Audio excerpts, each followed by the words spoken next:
I'd like to ask everybody in the room who are ACLU members, please raise your hand. I'm actually surprised there's a couple people who aren't. So, because humanists do tend to be very much in favor of the idea of civil liberties. Now, the ACLU started in 1922? 20, okay. 22. Started by people such as, I had this all memorized at one time, Whole House. Jane Addams, thank you, was one of the founders. They did things for both poverty, but they were interested in the idea that civil liberties was not being properly addressed for individuals in the U.S. They took cases such as free speech cases, everything from people being able to protest, to actually Henry Ford being able to make speeches against his workers. They said it's a free speech issue, you can't discriminate against one for the other. Through the years, the ACLU has taken cases that many people have felt were not the best as far as public relations go. I'm sure it's probably going to get into these. I'm stepping on his speech here. One of the ones I was involved with back in the early 80s, actually, the Skokie case where the Nazis were marching in Skokie. I was a almost 9-to-5 volunteer for the ACLU. At that point, I was between jobs, so I was going downtown. And it's amazing how many people couldn't quite grasp the idea that everybody has a right to free speech, even the people you don't agree with. So since most of the people in the room will agree with the ACLU, who at one point put out a pamphlet that once said, imagine an organization you can agree with half the time. I'd like to give you your full attention to Ed Yohnka, the Communications Director for the ACLU.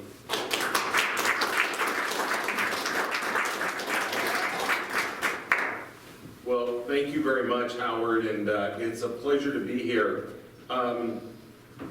So a couple of things before I begin. First of all, the book event sparked this thought for me. I'm with the people who say you should have fiction as well. I'm with you. I just have to tell this. I was mentioning to Howard earlier, last week for the first time this year, it turns out defending civil liberties is a full-time job. Last week, for the first time this year, I finally got away on vacation and went to Southern California to the beach, and I rediscovered Agatha Christie. And it is so formulaic.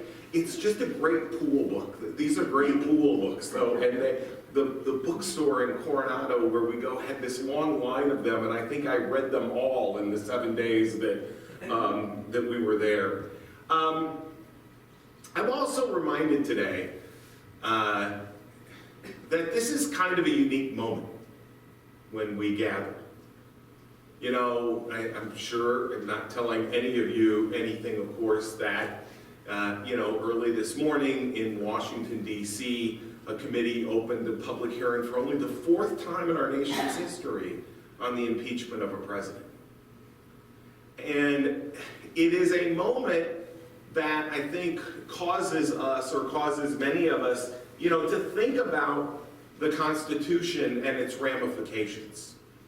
Because in a way, no matter what one thinks, and for those of us who, know people or have friends on all sides of the issue around this president's impeachment, it is a constitutional process. It is one of our checks and balances. It is one of the things, it is one of the ways in which, we recognize, and I think the founders and framers of the Constitution recognized, that government will not necessarily curb itself. And sometimes it needs that little push. And whether that's from us as citizens, or whether it is from, courts, or whether it comes from others, it's really an amazing thing. We have not taken a position as an organization on impeachment, but we certainly have taken a position on this presidency. On the day after, or within a day or so after Donald Trump was elected president, the ACLU put a full-page ad in the New York Times in which we said, Mr. President, when you break the law or violate the Constitution, we will see you in court. And we've done it more than 240 times in these years. And those challenges have ranged, from the emoluments clause issues, in fact, on the day before he was actually inaugurated, to a variety of issues around the cruel immigration policies, to a range of questions that we have challenged him in court on. I want to take a few moments tonight to talk about a particular set of issues that are playing out not just that are playing out in large measure on the federal scene in a way that we've never quite seen before, and it's trickling down and having an impact on us on the state and local level. And it's around this issue of what are commonly referred to as religious refusals. Or, as I like to think of it in many ways, using religion as an excuse to discriminate. And I want to sort of back up and talk a little bit about how we got here, and then talk a little bit about the way in which we're seeing this play out. Because I think that this is one of the issues that will last far beyond a Trump presidency, and really demand our attention and our focus both on the local, state, and federal, on all the local, state, and federal levels in terms of how we address these issues. So, I think that all of us traditionally have thought about, those of us who've read a few things, have thought about the way and the role in which religion had in terms of the formation and the founding of the United States. For many of us, this idea of religious tolerance and religious liberty have been ingrained in our thinking about the way in which the framers and founders thought about religion, about never wanting a single religion to be so entangled in government that, any of us could be forced or compelled in some way to engage or to worship in a way that we didn't want to. And it, sprung, therefore, I think in terms of, a religious diversity and across the country, and especially as we grew, that was important. And it's an important thing in terms of the way that people identify themselves. Now, the problem is, in modern times, the growth of, especially, I would say, the evangelical right has created an alternative notion of what our history is. These are the folks who have used, for example, their role in terms of overseeing the production of textbooks in states like Texas to declare that somehow we were founded as a Christian nation. It's not true. It just simply is not true. But this notion has taken hold that somehow to move in the direction of openness with regards to religion, without charting a particular religious course in terms of public policy, without giving in to the demands of people on the basis of their religion only in terms of our public policy, we've now entered this thing where that has become, according to some, an attack on their religious liberty.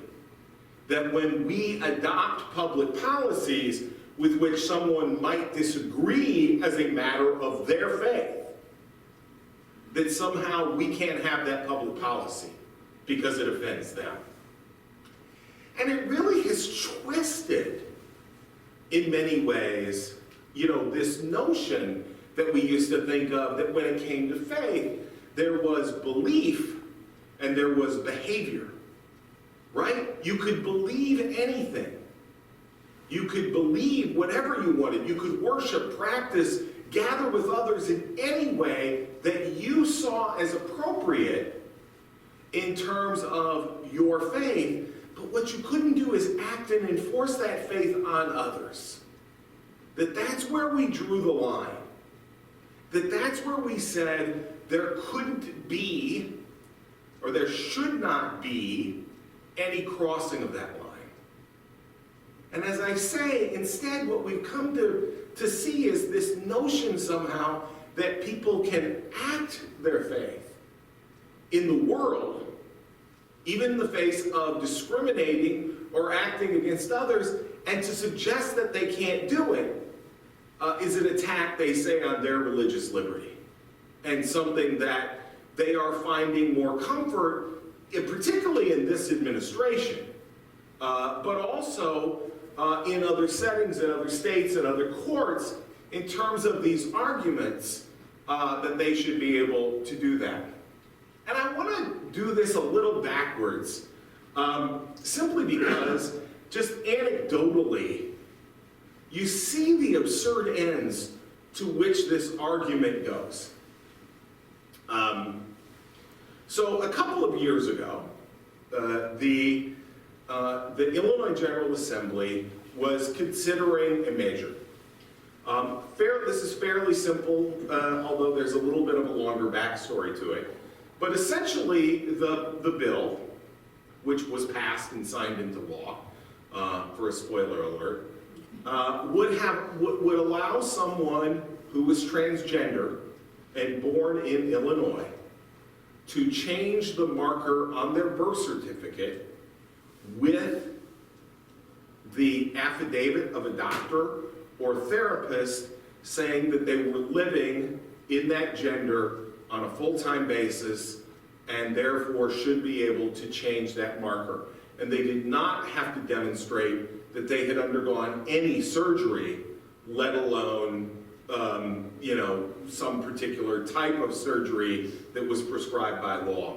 The reason this change was necessary, and here's a little interesting fact, is because in the 1950s, Illinois was the first state in the Union to allow someone to change the marker on their gender marker on their birth certificate, and it had all these rigorous surgical requirements. We had, when we were doing the research to put forward this bill, a number of us did all kinds of research. We talked to people to try to figure out why Illinois was the first state to ever do this. And the bill was being sponsored in the Illinois House by Greg Harris, who probably many of you know is now the majority leader of the Illinois House and a legislator from Chicago. And one day Greg and I were talking and he said, "Have we ever figured out what happened?" And I said, "No, I've had people look at this, I've talked to a couple of people in a couple of academic settings and we can't figure it out." And Greg started laughing and he finally said, "I'm going to guess that there was some powerful politician who had a son or a daughter who probably needed to change the marker, and that's why we got the bill." And I thought about it for a moment and thought, that's as good an answer as I could have. And so we pressed forward with this idea. And we had the House hearing on this bill. And the hearing went pretty well. We brought some people down who would be affected by it. One was a woman who, for physical reasons was not able to have a lot of surgery. She had hemophilia, among other things. Surgeries were dangerous. We explained all this to the legislators. We had a psychiatrist, and others. And lo and behold, we didn't know who exactly would oppose the bill. We figured somebody would. And our friends at the Illinois Family Institute decided that they would oppose the bill. And their lobbyists came to the table. And in the most incredible thing I've ever heard in Springfield, and after 20 years, that's saying something.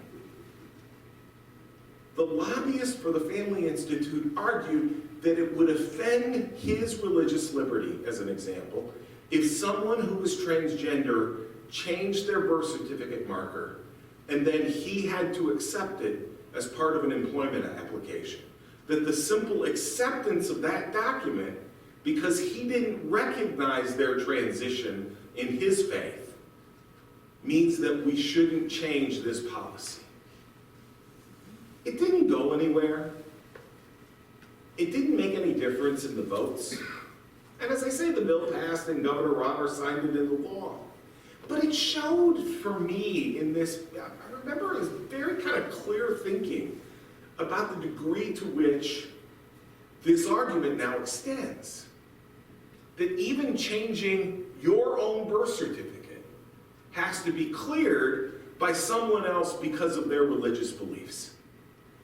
So what we're seeing in this way is this again, this idea that my faith extends beyond my viewpoint, beyond my activities, beyond what I think is right, and I can project out onto the world and force everyone else to comply. And we're seeing this then rub up against what have been traditional non-discrimination laws. I'm going to talk about two areas in particular. I'm going to talk about reproductive health care, and I'm going to talk about LGBTQ laws. But I want to talk for just a moment as I begin this about non-discrimination laws in particular, because I think this is really an important aspect and foundation for this discussion. You know, in all kinds of ways, our non-discrimination laws are really a compact that we have made as a society. We have decided that there are some things that we simply aren't going to allow in terms of our broad public dialogue. That we aren't going to allow discrimination based on things like race and gender and sexual orientation and gender identity and age and military status and other things. And we've said and set out in these laws, in particular in our state, in the Illinois Human Rights Act, we've set out this standard in which we've said that if you are a public accommodation, if you are open to the public as a business or as an enterprise, that you have to follow these laws. And you know, the theory about this is really critical to imagine. Does that apply to churches too? It does not. Okay. It does not. And there is, thank you, because there is a religious carve-out for religious institutions, especially in areas, and this is the critical part of this, where the activity would touch upon the fundamental beliefs of the church.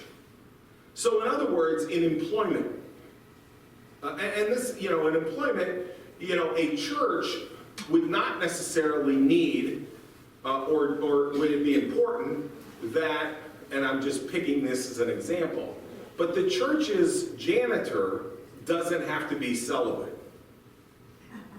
But maybe their priest does. Because the priest is more directly involved in the message, in the actual pronouncements of the church, and therefore the church can have a carve-out to have that person reflect their beliefs. But if you think back, I suppose, to the 2012 campaign, this is around this notion of who built what, right?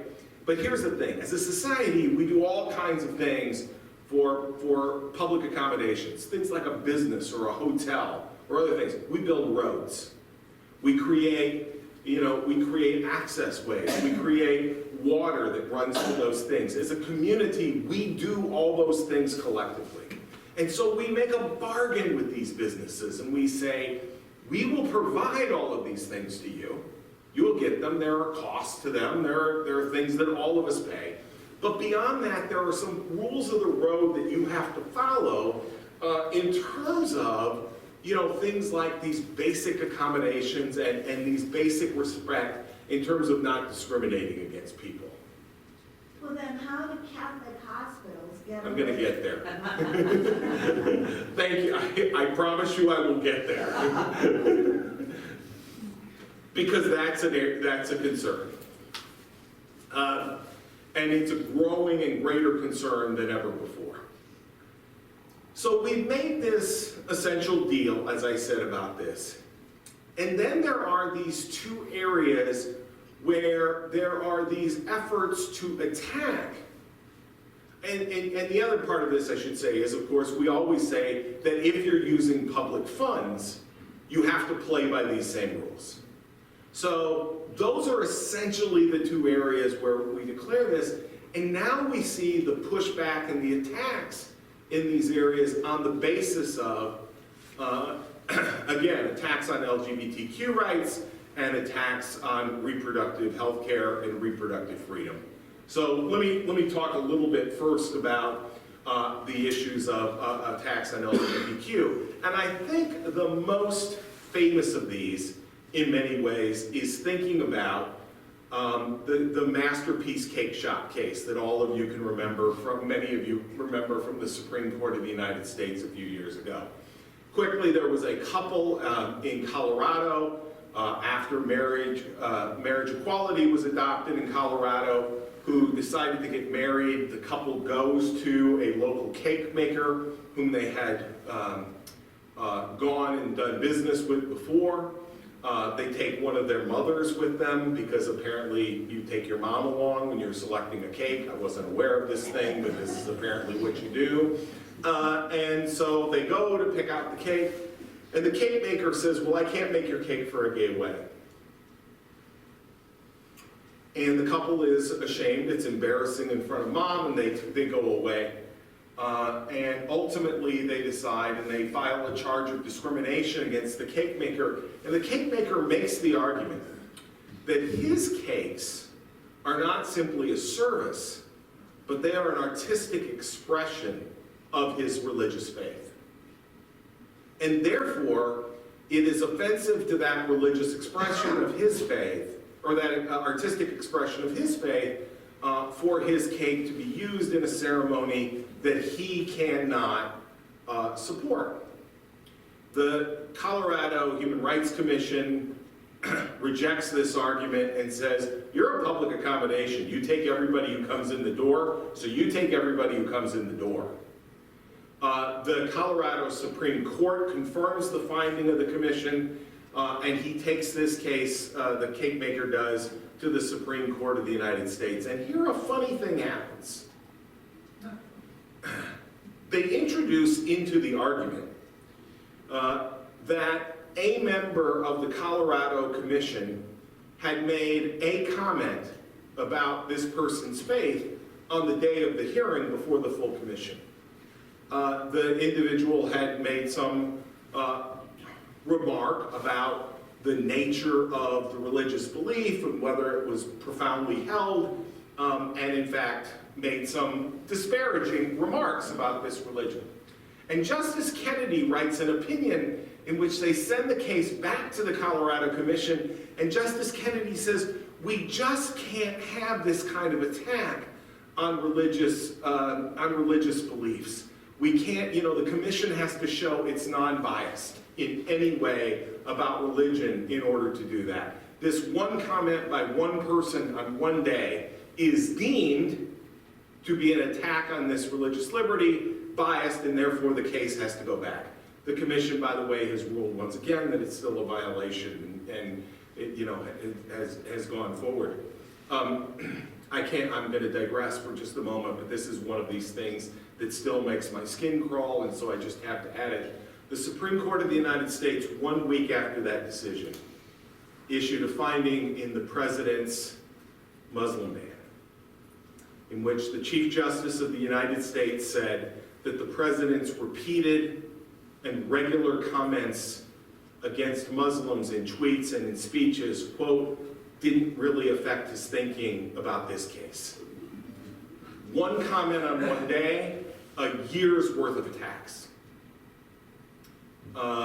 which was fairly disturbing.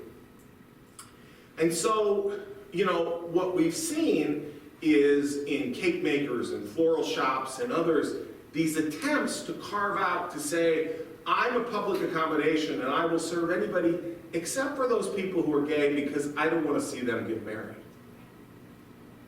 And we see an industry has grown up across the country to defend these cases on the basis that, this is really some advanced use of religious liberty, and we need to protect their religious liberty to discriminate against other people. The other place where we're seeing this currently is around the issue of adoption.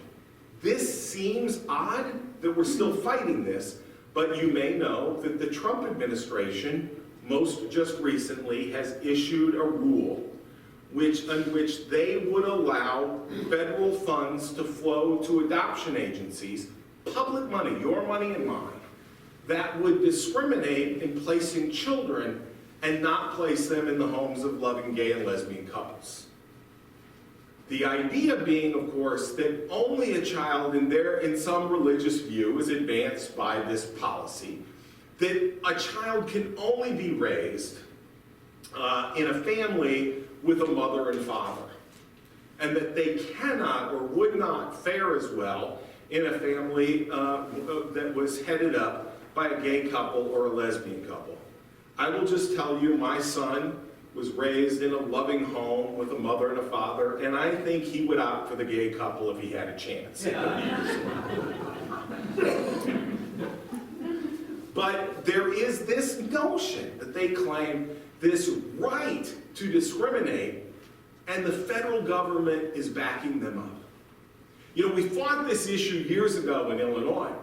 After civil unions were approved in Illinois, you know, we pointed out that actually DCFS was giving contracts out to a number of religious institutions across the state, religiously based institutions across the state, who were continuing to deny adoptions to same-sex couples, even of children who were under the care of DCFS. And what was fascinating was when the litigation really got down to the nub, what the religious institutions claimed was that they had a right to those contracts under the state law, and that to deny them that right to those contracts would be to offend their religious liberty. So they were laughed out of court and ultimately dropped the suit. But that argument that we thought was so absurd 10 years ago or so in Illinois is now being made into a federal rule. On the basis, again, that this belief, which is very narrow in terms of its religious interpretation, is, of course, the appropriate and right belief, and therefore is the one that should be advanced. So let me turn quickly to the area of reproductive health care and health care in general. Would anybody like to, and I'm going to get to your Catholic hospital thing, would anybody hazard a guess, across the country, what do you think the percentages of hospital beds that are somehow operated under some sort of religious directive? One out of how many beds do you think? Howard? I was going to say about 85% of the hospitals. About 85% of the hospitals. Okay. Anybody else have a guess? 3 out of 4. It's 1 out of 6 nationally are operated by an institution that operates under religious directives. In Illinois, that number is 1 out of 3. And in some parts of Illinois, that is obviously considerably higher. If you go somewhere like, for example, Peoria, where religious care is dominated by OSF, that number, you know, escalates even higher. And of course, Have made it worse too, I think, because if a Catholic and a non-Catholic hospital marry, very often I'm going to let you come do this. You're doing a better job than me. Hang on to that thought. At the core of it, of course, is that this is an amazing thing, and I'm going to pick on Peoria for just a second, because we did some focus groups in Peoria around these issues a few years ago and asked about OSF. And literally the people there, OSF, now the Caterpillar's gone, is the largest employer in the city of Peoria. So people are very proud of this institution and the great health care it gives to people. Great coronary care, treats cancer well. And then they'll literally say, you know, really not so great for women and babies. Really not so great. Because, of course, they deny many kinds of care. You know, among other things, if you're suffering the end of a pregnancy, a termination, a natural termination, literally, you know, when the standard for care would be to evacuate the uterus, they won't do it, and instead they put women on bed rest, in which they bleed and risk infection and a number of other things, because that's the religious directive. And here's the problem. They don't tell women that there's another option for care. They don't actually have to, or they hadn't had to for years, actually explain what it is that would be the standard of care and what is the best medical care for you. Illinois, like most states, has something called the Healthcare Right of Conscience Act. Under the Healthcare Right of Conscience Act, a Catholic institution, a religiously based institution, can operate and can decide which care it will provide and which it won't. It can deny care or refuse to give care on the basis of faith or conscience. The problem was, until a few years ago, that these institutions didn't even have to tell you what care they were providing and what care they weren't. We changed that law a few years ago, and the same religious groups that fight us on LGBT issues and reproductive rights issues rushed to court to challenge the change, because all we said was, under the Healthcare Right of Conscience Act, you can deny care, but you have to do two things. You have to tell the person, three things really. You have to tell someone you're denying them care. You have to tell them that the care is available. And you have to tell them where they can reasonably expect to get it. And this is where the rub comes in. Because the people who sued to try to get out from under this was, by and large, were these crisis pregnancy centers, these which I see nodding heads, but are these centers that have been set up to look like women's health care centers, but are really designed to convince women not to carry pregnancies to term and not to terminate a pregnancy. And what they say is that if a woman comes in and asks her options, that it offends their religious liberty simply to have to tell the woman that for her, abortion would be available and where she might reasonably get it. And even just simply, I say this not in hyperbole, this is what they say in their briefs around this case, that literally handing someone a piece of paper where they might get a pregnancy termination is, quote unquote, contributing to termination of a pregnancy which offends their religious viewpoint. So those are this kind of extreme example is the kind of thing that we're seeing in these hospitals. And the Department of Health and Human Services at the federal level has recently set up an Office of Religious Liberty, which is dedicated to help advancing this viewpoint across the country, including through the use of federal funds. Now, this problem is worse, as we were foretold, because what is also happening is that these religious restrictions often carry over to an institution even when they don't operate under the religious directives, if a hospital is sold or a property is rented. The reason I said we went and did some work on this in Peoria, and the reason that we did is because in Peoria there are a group of federally funded healthcare facilities that operate across the city.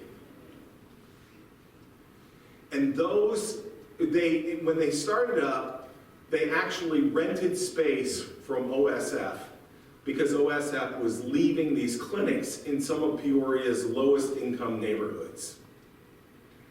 They, as part of a lease agreement that they signed, cannot, even using federal funds, your and my tax dollars, distribute contraceptives in these clinics. And some of these happen in the very zip codes in the state of Illinois where there are the highest incidents of unintended pregnancies for teenage girls. And it's all on the basis not of the religious viewpoint of the people who operate the clinic, but frankly of the clinic owner who's leasing the property. So the land carries the religious restriction. You know, I thought this was, I guess I thought it was surreal when I first heard this, and I thought it couldn't be replicated, you know. The hospital merger thing was one thing in this, but this all seemed a little strange. And earlier in the year, earlier in the summer, one of my colleagues came to me with this story that they'd uncovered, and we learned there's a down sort of east of the metro area of St. Louis, there's a county called Clinton County. And Clinton County has a public health care facility that for a relatively low-income county is a very important feature for the county in terms of providing health care. And they've had a facility now that's been in operation for about 50 years, and the facility is just getting old, and they'd really like to move to a new facility. And the local hospital came to them and said, you know, we have this clinic we're about to abandon. We would lease this to you at a very favorable rate. But you have to operate under the religious restrictions that we operate under. You have to operate under our religious restrictions. And the county healthcare committee, to their credit, said, well, why would we do that with public funds? And they said, because it would offend our religious liberty for our property that we built and paid for to be utilized in that way. And so that whole notion, again, this is not anything they'd be involved in. No one would be compelled or forced to do this in any way, shape, or form. But again, we've turned this thing on its head, and we pretend somehow that it offends religious liberty or it does something to someone's faith to compel people to provide medical care. One last story about this that's really troubling to me is the way in which, because of the presence, and I don't mean the pun, of religiously based institutions in Illinois, that as we move people into managed care, they are more and more funneled into these healthcare networks that operate under these restrictions. We represent a woman in Chicago whose name is Darylyn Jones. Darylyn is in her 30s, works as a display manager, kind of a roving display manager for a company that puts up, various displays in retail stores. And Darylyn has decided, for her own reasons, she lives on the south side of Chicago, and she's decided for her own reasons that she really doesn't want to have children. And so a few years ago, she had a medical contraceptive implant. And last year, it was time to replace that. She knew the time was coming up, and she makes just below the poverty level in her job, or did at that time. I think she's now above it. But so she was on Medicaid, and her Medicaid program had put her in one of these managed care units that the state has been moving to for the provision of health care. And so Darylyn called her provider and said, I need to see an OBGYN. She told them why, and they said, oh, in your network, this is the person that you should call. So she called, she told them what she needed, and they made an appointment. And so she went to this place, which took her about 30 minutes on public transportation. She showed up for her appointment. She checked in, explained to the person why she was there. The woman said, okay, have a seat. They took her into a waiting room, and then the doctor appeared, a female doctor, and she asked Darylyn why she was there.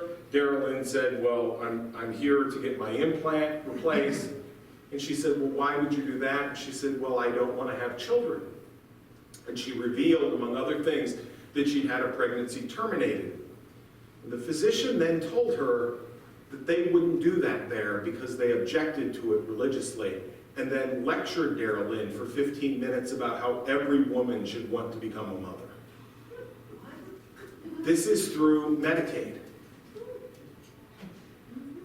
And again, this is what's happening in a regular way using our tax dollars because of other people's religious viewpoints. And let me just wrap here, Howard. And again, I want to stress that this is happening on federal level, on the state level, as I've explained, and even on the local level, where I think some of you know that the city of Chicago at one point was going to give a $5 million in TIF funding to Presence Healthcare, even though they don't provide full services for women in reproductive health care. This is going to live beyond the Trump administration.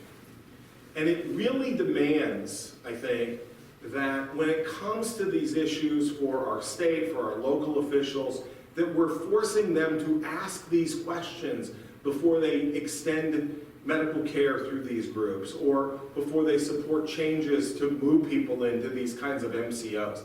I think it demands that we're assuring that people who are going to do business in our communities are going to follow the non-discrimination laws.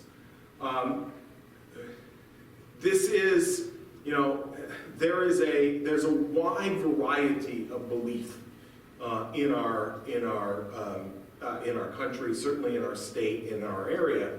And the idea somehow that I can take my faith outside of my own belief and force it or compel it on others like that is just an invitation to chaos. Because it really then says I can follow laws or not follow laws on the basis of what I think, and not what is good for either the society at large or really what's good for anybody else. And I think that is, one of the most dangerous elements of this. It is the picking and choosing. I promise I will stop and take questions with this.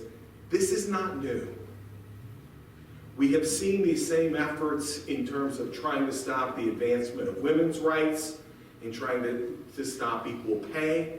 There was efforts around trying to block Social Security, and certainly in the Civil Rights Act, all with a claim that it was religiously based. Discrimination can't be justified on any grounds, but certainly not on religious grounds. And that's why these battles are worth fighting. Howard, you had a question. Actually, two parts. One, the last part you're talking about as far as that physician, how can they force the physician to do something like they did in pharmacies? They changed, the pharmacist no longer can, say, sorry, you can't do business at this pharmacy. Right. And then my second question is, going back to one of your earlier points, could you talk a little bit about the Hobby Lobby decision? Yeah. So let me take those in the order you asked. One of the things is, of course, that the pharmacy rule that Governor Blagojevich put in place that would compel pharmacies to dispense contraceptives even if it was antithetical to their religious beliefs has largely been blocked, at least for the main plaintiffs in that case. And what the courts have essentially held is that when you're talking about a pharmacy which is, a Walgreens or a CVS where there are multiple people who work there, that if they have someone who's going to refuse to dispense the medication, that they just need to have someone else on staff who will do it and who will, do it in keeping with that. It's been tougher to enforce that with regards to small individual pharmacies, especially, I'll say it, in the southern third of the state. That's been a more difficult challenge. And I think, again, for us, there's a really a kind of a simple approach to this, which is that if you are going to provide a service, the first thing is you ought to tell people.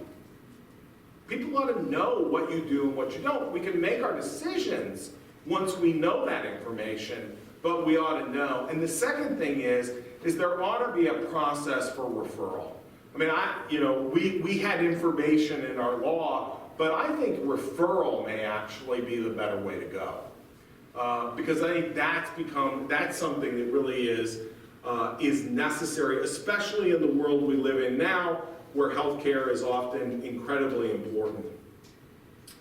The Hobby Lobby decision, fits into this. This is the case of the, closely held private company that claimed to be a religiously based corporation, which is curious, and said that they could not and would not provide contraceptives to their employees because it was, again, antithetical to the owner's religious beliefs. I think the idea that a woman should have to go and ask her employer for permission to have contraceptives, as part of a plan that she likely either pays for or has earned through her work, is really troubling. And I'll tell you, in the Hobby Lobby decision, again, one of the things that is most troubling about it is that Justice Alito goes out of his way, number one, to claim that this is a protection of religious liberty. Again, without any regard for how it infringes or impinges upon the viewpoints or the beliefs of other people. But this is the other piece of it that I think is troubling. He is confronted in the decision. It was in the briefs and in the argument about what you do, for example, with religious traditions that don't support, say, blood transfusions. And in what way would you, handle those? Could a closely held corporation deny coverage for a blood transfusion or certain kinds of surgical procedures for their employees on the basis of their religious beliefs? And Justice Alito really kind of slaps that away and says, well, those aren't real claims. Those aren't real religious beliefs. And I think the notion somehow that he's going to defend religious liberty by being dismissive of other people's religious beliefs is a really troubling thing. I mean, I think that's something that ought to give us all pause. And so, that decision, of course, has wended its way into, one of the things that the Obama administration did as part of the carve-out for contraceptive coverage, for some religious institutions was to say, for example, you just had to sign this form saying that you had a religious objection, and that was another place where we saw this notion that somehow signing a form was burdensome. If it is, I don't know, I just filled out my insurance forms for next year, and that felt pretty burdensome to me. But that kind of thing is the argument that's being made, that it's an infringement upon my religious values if I have to acknowledge and explain my religious values. And so I think that's a little bit troubling. Let me come here and I'll come back. Yes? Two things. The quick one is, are there any religious hospitals, Catholic hospitals or clinics, who provide a full range of reproductive health care? So the answer is yes. But, yes, there are. I'm trying to think of how to say this. Yes, there are, but they don't talk about it. Oh, okay. So what we understand is,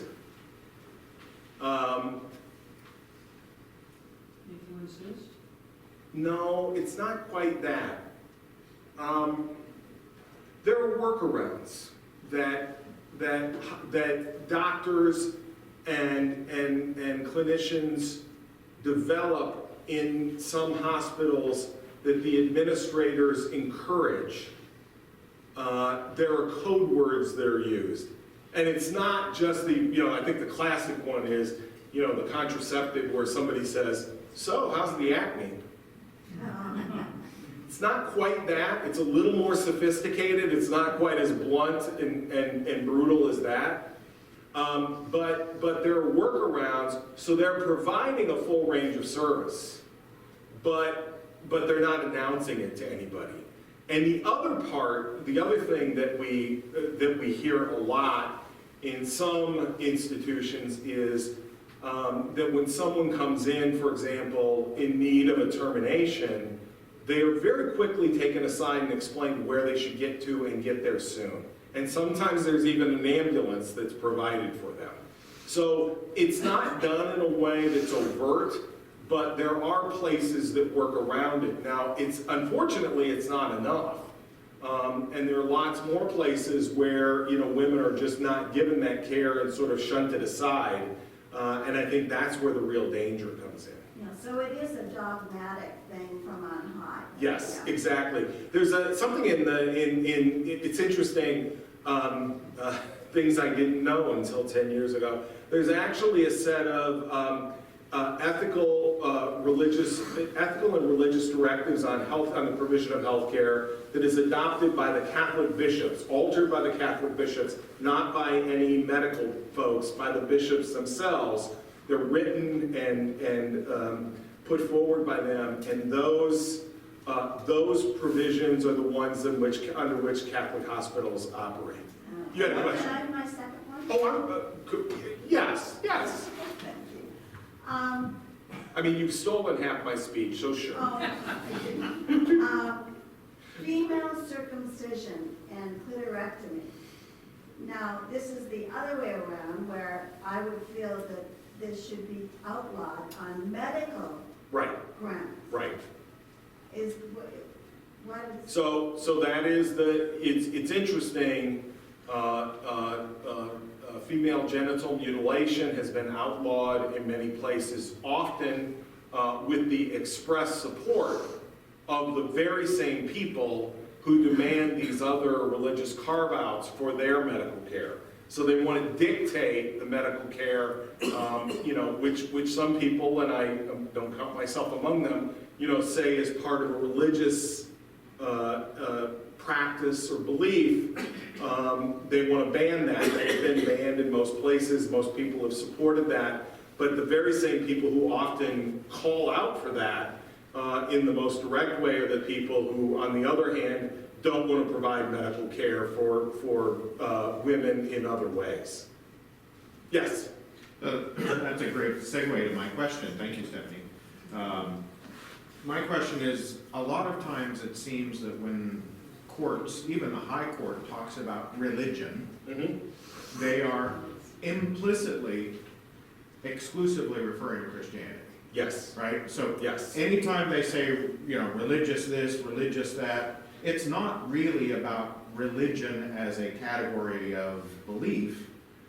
It's about a specific It's set about of a beliefs. specific religion. And there's been a lot of successes with like the Satanic Temple, challenging some of these religious-oriented laws and Right. exceptions and whatnot. And there's also been some modicum of success with some Islamic groups and advocacy groups, going up against Christian dictates and whatnot. So could you talk a little bit about how these other religions use this loose terminology that the courts have sort of created their own landmines about? Yeah. So it's really a good point. And I think it's interesting because there are a couple of things that are happening around this. So on both grounds of so-called satanic or dark arts sort of worship, and as well as in people of Islamic faith, have attempted to use these carve-outs for their own purposes and deny particular kinds of care or insist upon particular kinds of care, depending on the circumstance and situation. What's happened with this is two things. In some instances, as you say, there have been some successes where the courts have said, look, we've provided these things to Christian faith, and if we're really going to respect religious liberty and not favor one religion over another, we have to permit this to move forward. And so we've seen some instances where that's happening. There's a little bit of a troubling thing that has also occurred in some instances where, at least at the lower courts, they've literally been dismissive of these arguments and tried to question the nature of the faith or the reason for the practice, or just ignore that it's another matter of faith, and I think really exhibiting favoritism in terms of religion that I think is exactly what the Constitution is intended to prohibit. And that element of it, I think, is dangerous.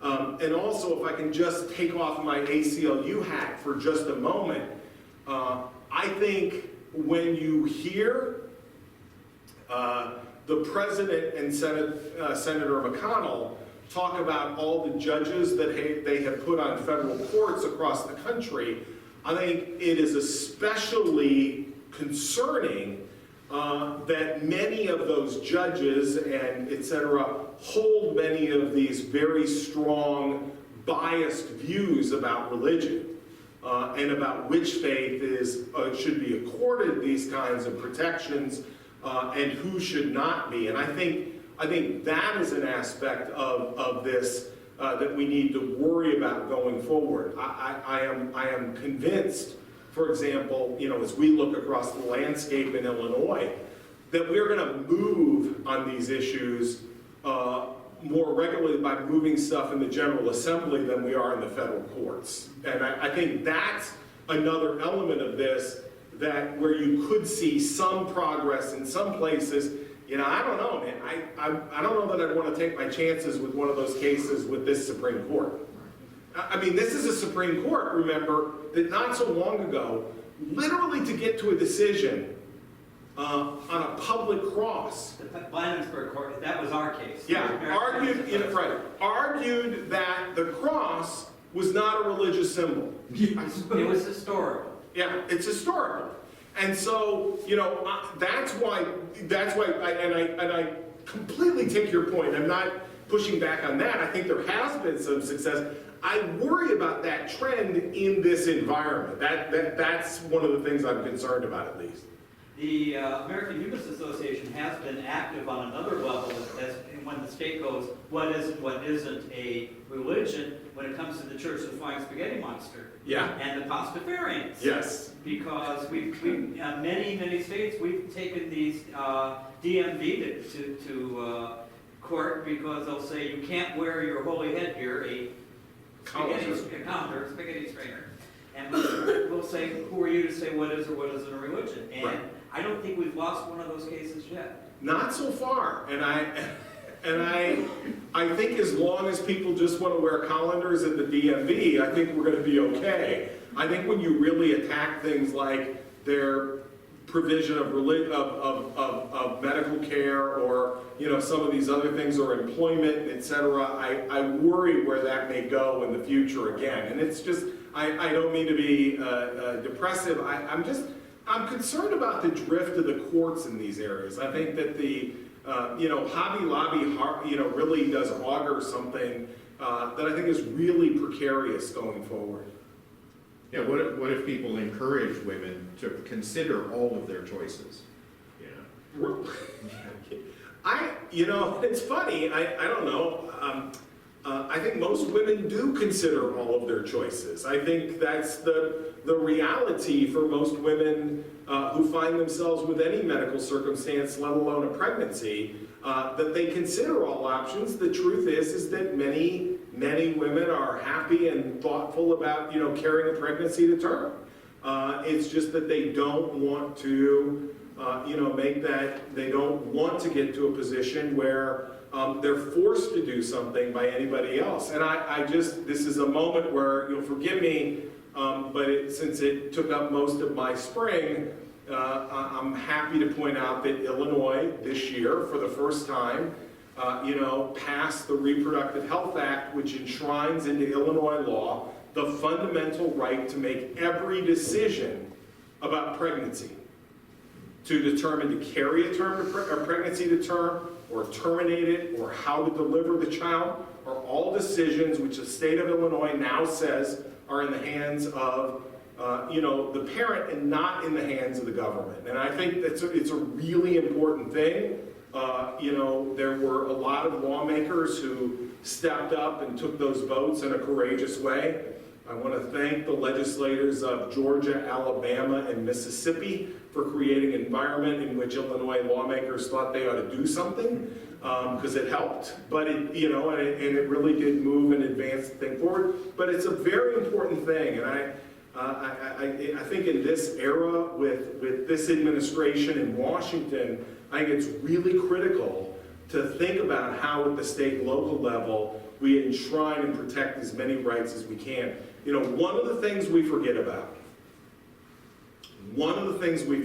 too often is our federal Constitution is only a floor. It's not the ceiling. We have the ability in Illinois to prescribe and to apply rights and abilities and capacities far beyond what is required by the federal Constitution. The federal Constitution only says what you cannot go below. So whenever we can, we should look to rise above and apply even more rights. And I think that's going to be one of the challenges of the next decade or more as we work our way out of what has been the civil liberties nightmare of the last 3 years. Yes? One of the things that I learned in my 17 years of Catholic education, and it's sort of helped me make my decision finally, but I was taught that in a Catholic hospital, if a woman is giving birth in a Catholic hospital and it is going badly and only one person is going to survive, it should be the baby and not the mother. And the logic, if you call it that, is that the mother has already she's already had her chance to earn heaven, right, and the baby hasn't. Right. The way I look at that is that if the baby dies at that point, it's got a free pass to heaven because it's never committed a sin. But anyone I talk to doesn't like that logic. Yeah. And I would never. What's a shame? What about the original sin? Well, yeah, there's that. But you can baptize the baby before it's even out. But what's a shame in those my instances. education on this thing. What's a shame, of course, and what we've seen, a number of times over the years in those instances is that they would make that choice and proceed that way. And of course, the woman might not survive, and the baby does, to join other siblings who now don't have a mother. Right. Well, sure. And it seems particularly troubled, whereas there are other faiths, traditions, where the obligation is actually to save the mother.